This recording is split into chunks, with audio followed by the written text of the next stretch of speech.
Çox insanın həyatının məqsədi budur. Problemlərdən qaçmaq. Bunun üçün yaşayır. Həyatın qayəsi, məqsədi bu olursa, bu yanlışdır. İnsan əvvəldən problemlərə, çətinliklərə bir o qədər də önəm verməməlidir. Əvvəla problemlərə təbii baxmalıdır. Biz bir qurddan, canavardan qaçmaq üçün qaçmamalıyıq. Biz bərk qaçanlara çatmaq üçün qaçmalıyıq. Biz sürətlə getməliyik ki, daha sürətlə gedənlərə çataq. Nəinki qorxudan qaçaq, nədənsə qaçaq. Allah sizi imtihan edir, görsün hansınız daha yaxşısınız, daha yaxşı əməl sahibisiniz. Yəni göyə baxın, yuxarı baxın. Minimalist olmayın bu məsələlərdə.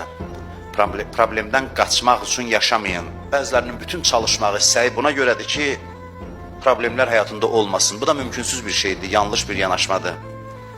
Problemi qəbul elə, təbii hesab elə və bəhrələnməyə çalış. Çətinliklər onlardan faydalanmaq üçündür. Başqa bir şey üçün deyil. Çətinliklər bunun üçündür ki, onlardan faydalanasan. Problemləri həll elə, amma problemdən qaçmaq üçün yox, faydalanmaq üçün. Hər bir sıxıntı, hər bir çətinlik bir inkişaf fürsətidir, bir qazanma şansıdır. Ona görə də problemlər rəhmətdir, problemlər qaydadır, qanundur. Problem olmasa inkişaf olmaz, zərurətdir bu. Qiyamətin həsrəti budur ki, kaş problemlərdən düzgün yararlanardım. Qaçardım yox. Hətta deyirlər, qiyamətdə insanlar arzu eləyəcəklər ki, kaş çətinliyimiz həyatda çox olardı. Çünki görəcəklər ki, çətinliklər çox şey verir insana, orada başa düşəcəklər.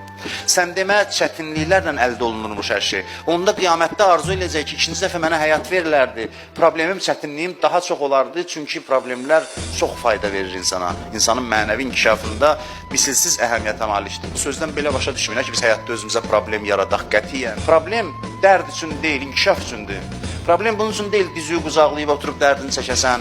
Problem bunun üçündür ki, onun şirəsini çəkəsən. Dünyanın bəlası da, çətinliyi də, sıxıntısı da, şadlığı da, hamısına fürsət gözü ilə baxın, görün həyat necə olur gözünüzdə.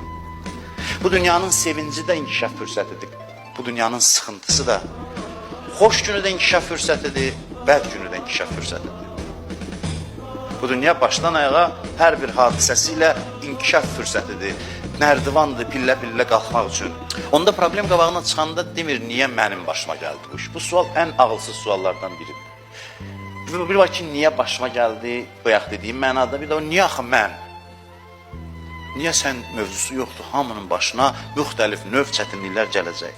Problemlərə xoş gəldin deməyi bacara insan gərək. Bunlar güləşmək fürsətidir, güclənmək fürsətidir, qazanmaq fürsətidir.